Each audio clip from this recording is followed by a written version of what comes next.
দর্শক আপনারা দেখতেছেন জাহিদ খান কীভাবে মেয়েদের থেকে টাকা দিয়ে ভোট কিনছেন। ইতিমধ্যে সামাজিক যোগাযোগ মাধ্যমে ভিডিওটি ভাইরাল হয়ে গেছে। এখন বাবার বিষয় হচ্ছে সত্যি কখনো চাপা থাকে না, দামা চাপা থাকে না, সেটি প্রকাশ হয়ে যায়। ইতিমধ্যে সামাজিক যোগাযোগ মাধ্যমে এই ভিডিওটি প্রকাশ হয়ে যাচ্ছে এবং আপনারা ভিডিওটি দেখুন। আমরা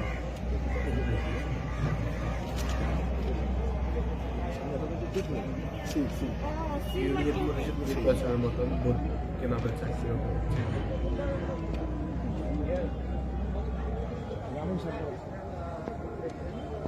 ওরে মুনমুন রে